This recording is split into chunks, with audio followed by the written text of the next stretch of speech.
اللہ کے رسول کہتے تھے ایک دور آئے گا مسلمان ناچے گا، چاہے عورت ہو مسلمان چاہے مرد ہو۔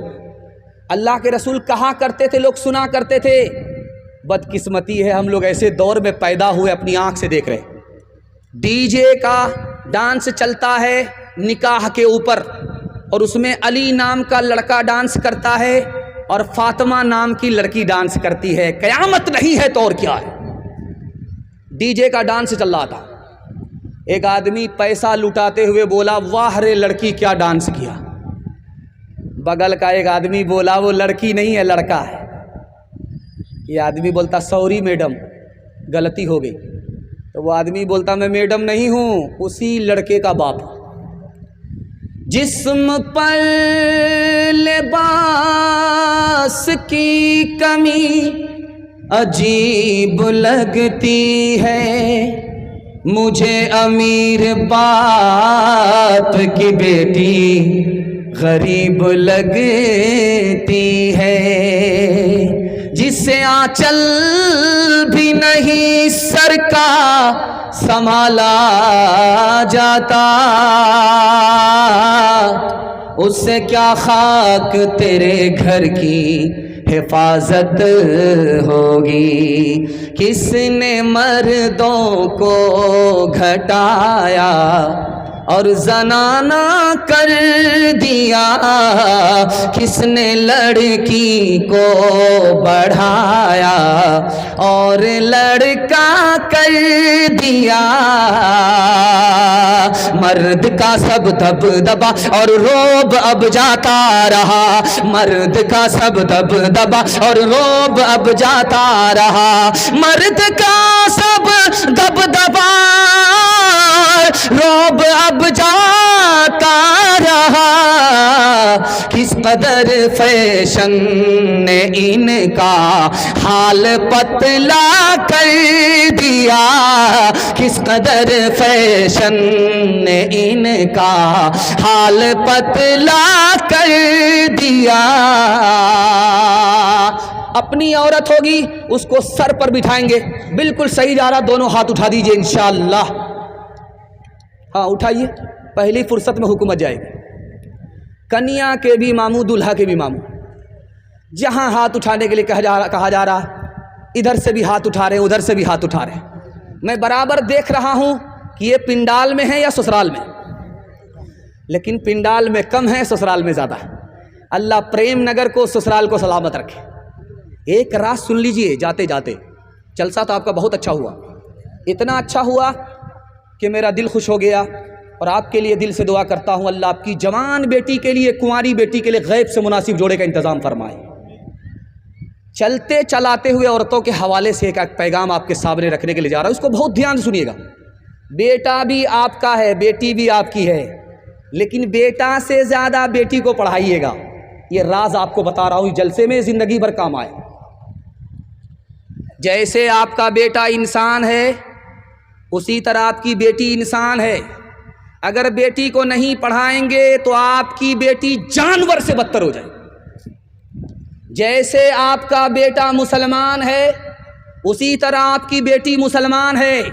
اگر بیٹی کو نہیں پڑھائیں گے اس کا ایمان خطرے میں چلا جائے۔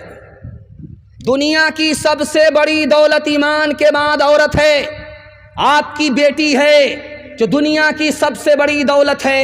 اگر علم سے محروم ہو گئی تو دنیا کی سب سے بڑی مصیبت ہوگی۔ بیٹی کو پڑھانا کیوں ضروری ہے، اس کو بہت دھیان سے سنیے گا۔ ہر بات ہر کسی سے کہنے کی نہیں ہوتی، راز کی بات ہوتی ہے، پردے کی بات ہوتی ہے۔ اگر آپ بیٹی کو نہیں پڑھائیں گے تو پردے کی بات پردے سے باہر ہو جائے گی، اور ہر گھر کے اندر عالم ہوتا نہیں ہے۔ اس لیے بیٹی کو پڑھانا ضروری ہے کہ ایک عورت پڑھ لکھ کر کے آئے، دوسری عورت کی جہالت کو دور کرے۔ ایک عالم کا کام ایک عورت سے ہو جائے گا۔ ہر گھر میں عالم نہیں ہوتا، کوئی فرق نہیں پڑتا۔ آپ کی بچی پڑھی لکھی ہو جائے گی، عالم کی ضرورت پوری ہو جائے گی۔ اور ایک بات یہ راز کی سنیے گا، دودھ پیتا بچہ ہے، بیٹا ہے، ماں باپ کی گود میں پیشاب کر دیتا ہے، آسان ہے دھونا۔ بدن کو پیشاب نہیں لگا، ابھی کپڑے میں پیشاب ہے، دھونا بالکل آسان ہے۔ کتنا آسان ہے، آپ کو سن کر کے حیرت ہوگی. دودھ پینے والا بچہ ماں باپ کی گود میں پیشاب کیا ہے، بیٹا ہے بیٹی نہیں ہے، دھونا آسان ہے. ایک مٹھی پانی لیجئے مار لیجئے، کپڑا اتارنے کی ضرورت نہیں ہے. 2 مٹھی پانی لیجئے مار لیجئے، گار لیجئے، جھاڑ لیجئے، کپڑا پاک ہو جائے. کتنا آسان ہے. دودھ پینے والے بیٹے نے ماں باپ کی گود میں پیشاب کیا، بدن کو لگا نہیں، ابھی کپڑے میں پیشاب ہے، کپڑا اتارنے کی ضرورت نہیں ہے، ایک مٹھی پانی مار کر کے گار لیا، جھاڑ لیا، کپڑا پاک ہو گیا. اب مطمئن ہو جائیے، کپڑا اتارنا بھی نہیں پڑا، کپڑا بدلنا بھی نہیں پڑا. لیکن اگر دودھ پینے والی بیٹی ہے، ماں باپ کی گود میں پیشاب کر دے تو اب 1 مٹھی 2 مٹھی پانی مارنے سے کپڑا پاک نہیں ہوگا، کپڑا اتارنا پڑے گا، بار بار دھونا پڑے گا، داغ دھبا چھوڑانا پڑے گا، گارنا اور نچوڑنا پڑے گا، تب مکمل کپڑا پاک ہوگا. نقطے کی بات کو اس جلسے میں سن کر کے جائیے. دودھ پینے والا بیٹا پیشاب کر دے، پاک کرنا آسان. دودھ پینے والی بیٹی نے پیشاب کیا، پیشاب پاک کرنا مشکل ہو گیا. پالن حقانی نے کہا بیٹی کے پیشاب کو دھونے میں جتنی زیادہ محنت ہے اتنی محنت بیٹا کے پیشاب دھونے میں نہیں ہے، اور جتنی محنت بیٹی کو تعلیم دینے میں ہے اتنی بیٹے کو تعلیم دینے میں نہیں ہے. کیوں؟ ایک بیٹی 4 منزل میں پہنچتی ہے. پہلی منزل میں وہ بیٹی ہے، دوسری منزل میں وہ بیوی ہے، تیسری منزل میں وہ ماں ہے، چوتھی منزل میں وہ ساس ہے. آپ کو بیوی کو پڑھانے کی ضرورت نہیں ہے، بیوی کا حصہ آپ بیٹی کو پڑھائیے، یہی بیٹی آگے چل کر 1 نمبر بیوی بنے گی.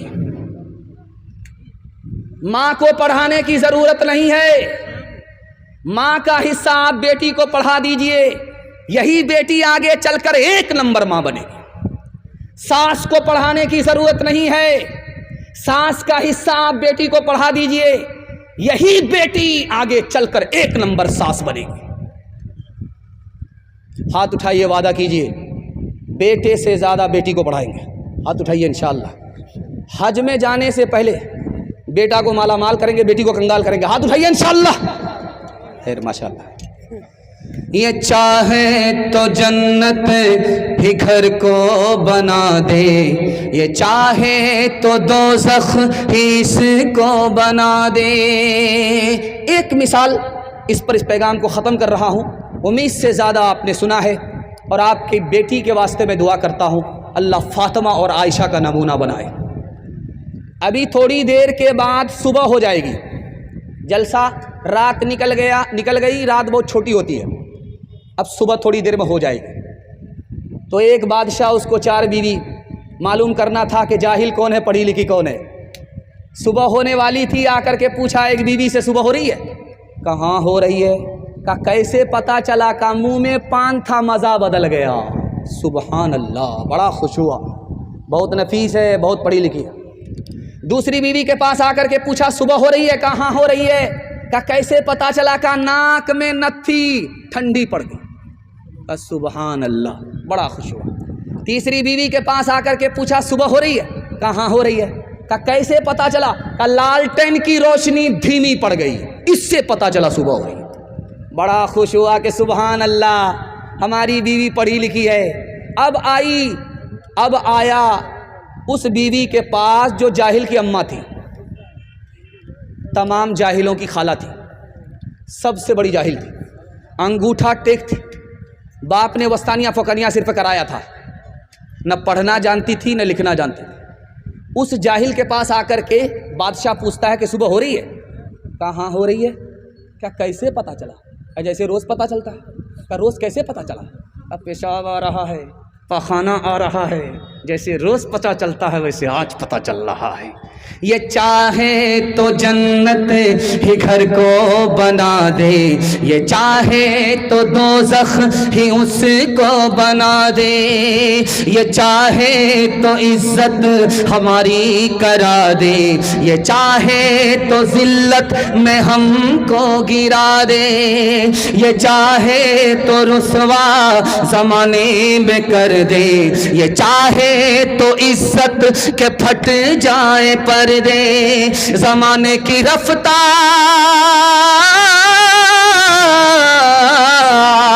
زمانے